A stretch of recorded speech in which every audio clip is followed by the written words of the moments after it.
In this episode, I want to talk about something significant that happened to me, and it's related to synchronicities in life, if you believe in that sort of thing, which I most certainly do. All right, so this personal story kind of rubs up on a couple of topics that I'm sure I'm going to be talking about at some point. One of them is, well, a few topics really, but one of the three I'm going to get into a little bit more. The topic I'm going to get into a little bit is synchronicities and how everything means something. I believe that.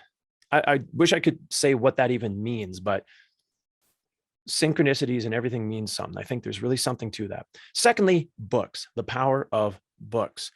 I want to do a whole talk about my thought about books. Now, I love speakers, I love videos, I love art, all of those things, but there's something so unique about books, and it's related to just that carefully thought out and refined communication of a particular message in a really specific format. And I think one of the most powerful things we can do is learn to increase our reading comprehension. And the reason I think that is because I've been doing it. I've always read at least a little bit, but lately, the last year or two of my life, especially, I've been reading like crazy.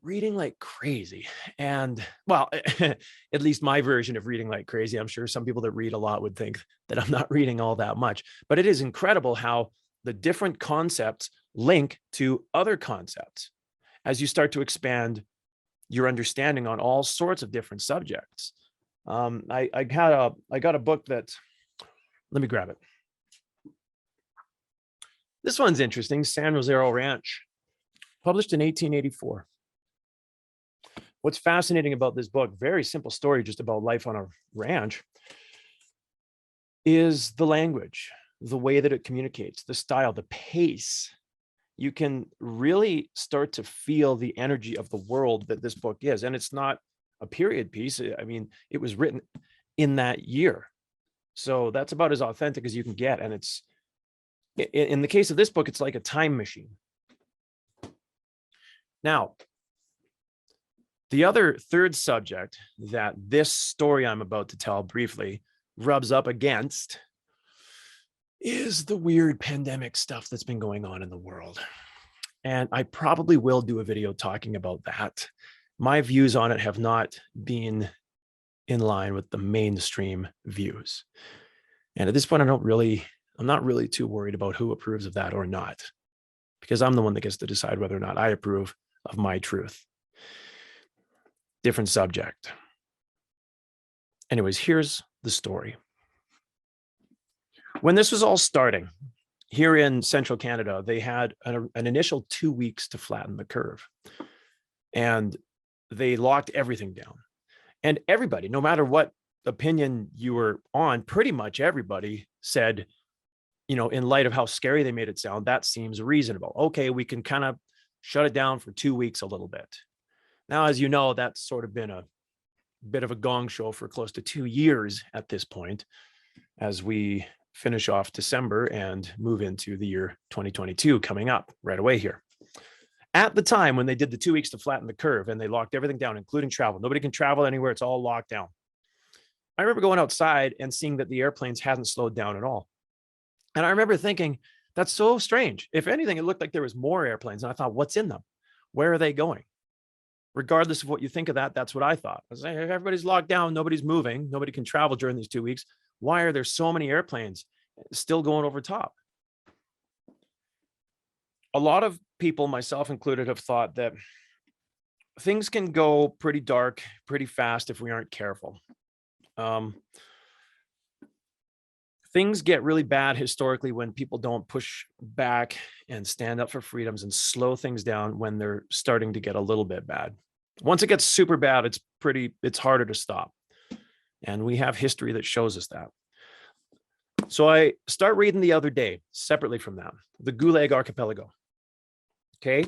And this is about, if I read the synopsis, Solzhenitsyn's masterwork, a vast canvas of camps, prisons, transit centers, and secret police.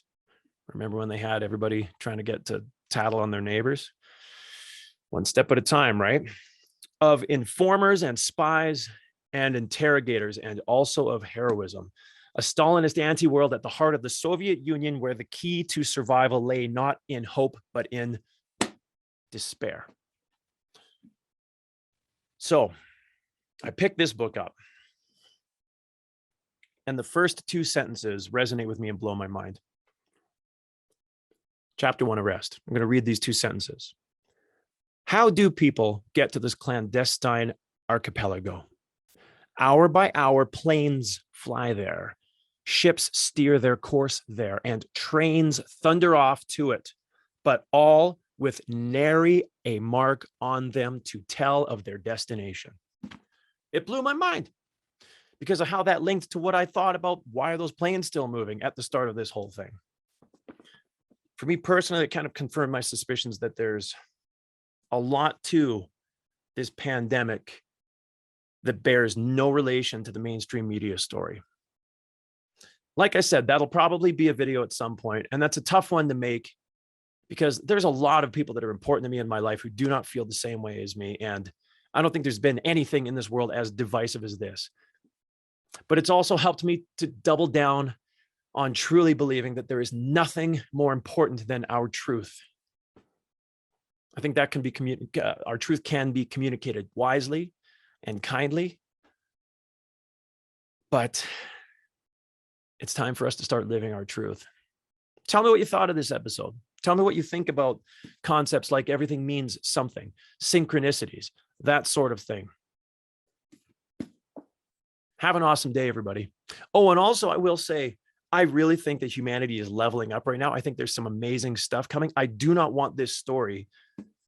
I don't want this little episode I'm doing to have a bad tone. I want it to be good because I think that humanity is about to break free of some old systems and move to some places that are pretty insanely powerful. So with that, have an amazing day, everyone.